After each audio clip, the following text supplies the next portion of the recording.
گریه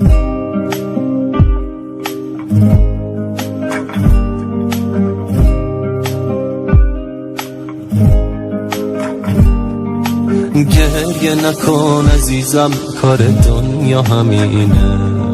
نمیتونست دستای ما رو تو دست هم ببینه.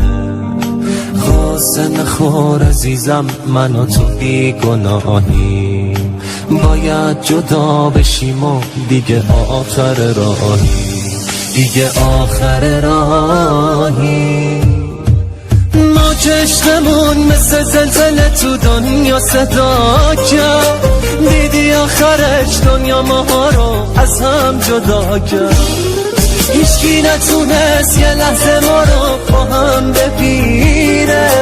حتی خدا هم با عشق من و تو بدجوری تا کرد. ما رو از هم جدا کرد، ما رو از هم جدا کرد.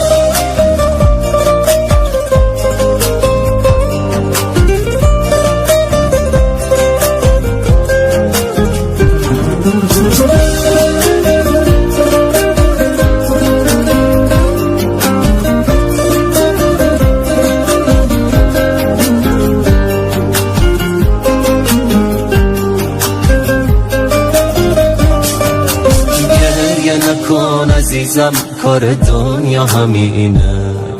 نمیتونست دستای ما رو تو دست هم ببینه. غصه نخور عزیزم، من و تو بی گناهیم.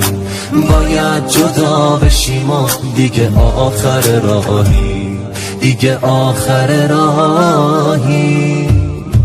ما که عشقمون مثل زلزله تو دنیا صدا کرد. دیدی آخرش دنیا ما رو از هم جدا کرد. هیچکی نتونست یه لحظه ما رو با هم ببینه.